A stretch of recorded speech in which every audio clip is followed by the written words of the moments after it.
marcada talvez, para alguns analistas, uma sentença histórica, a América do Sul tem se tornado uma área geopolítica marginalizada para países internacionais. Isso, consequentemente, acarreta na América do Sul uma sentença de menor poder geopolítico. É provável que tal interpretação provém, em primeiro lugar, do relativo isolamento gerado pelo sistema hemisférico de dominação imposto pelos Estados Unidos. Mas não se pode desconhecer outro fator que agravou muito mais esse relativo isolamento, porque no balanço de prioridades regionais desse país, por razões tanto geopolíticas como geoeconômicas, a América do Sul se viu ignorada a um segundo plano com respeito à América Central e Caribe.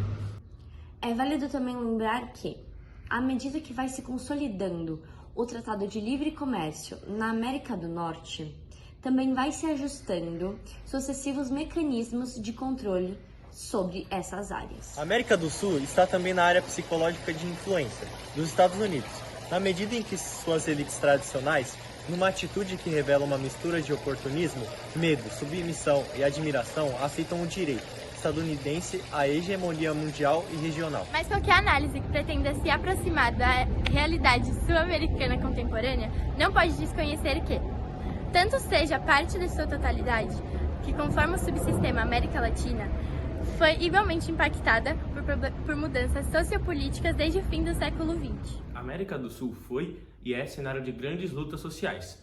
Índios, sem terras, trabalhadores, desempregados e estudantes em geral tiveram atitude de tanta magnitude que acabaram custando o cargo de 6 presidentes na Bolívia, no Equador e na Argentina. Pelo voto nas urnas, emergiu uma nova liderança política regional, que vem desde uma centro-direita até uma esquerda mais radical. Esses novos líderes, desde seus projetos políticos, têm pactuado com o poder tradicional ou entrado em conflito direto com a institucionalidade estabelecida, gerando convivências complexas que devem emergir opções e respostas para a América do Sul, que como uma região precisa para reverter a imagem e realidade dessa marginalidade dentro do sistema internacional.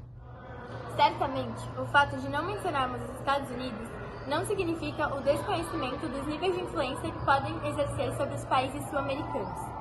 A diplomacia presidencialista, o conceito político com as mais importantes chancelarias e a definição de determinados papéis táticos com países escolhidos foram os principais mecanismos habilitados pelos Estados Unidos para enfrentar os desafios existentes.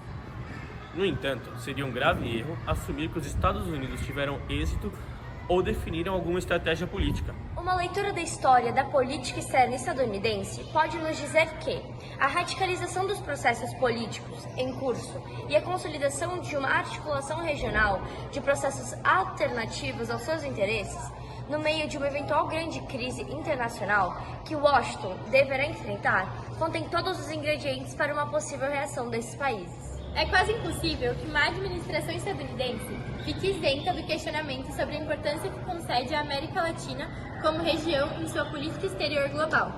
E mesmo que a leitura dos acontecimentos aponte efetivamente a refletir uma perda progressiva da importância estratégica da América Latina, sobretudo a partir do pós-Guerra Fria, por não estar incluída entre as regiões priorizadas, o assunto despenca por falsos abismos.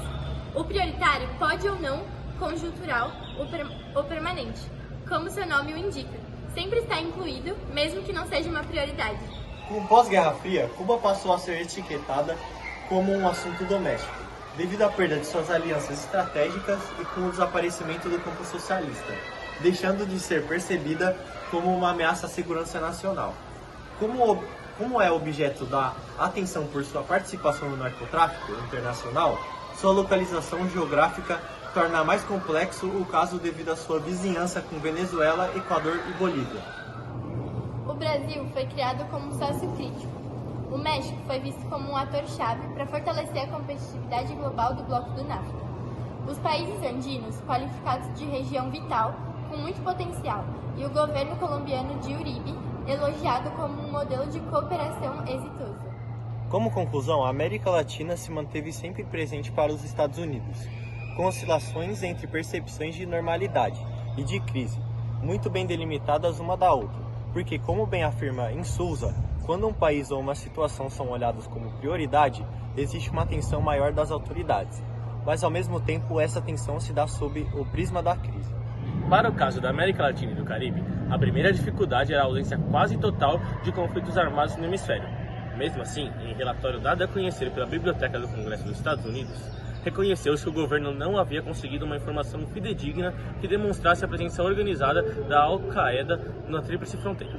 Assim como negava-se a existência de planos terroristas na região, após estas reflexões, aparece ao menos a dúvida sobre como localizar a América Latina na política externa e da segunda administração Bush.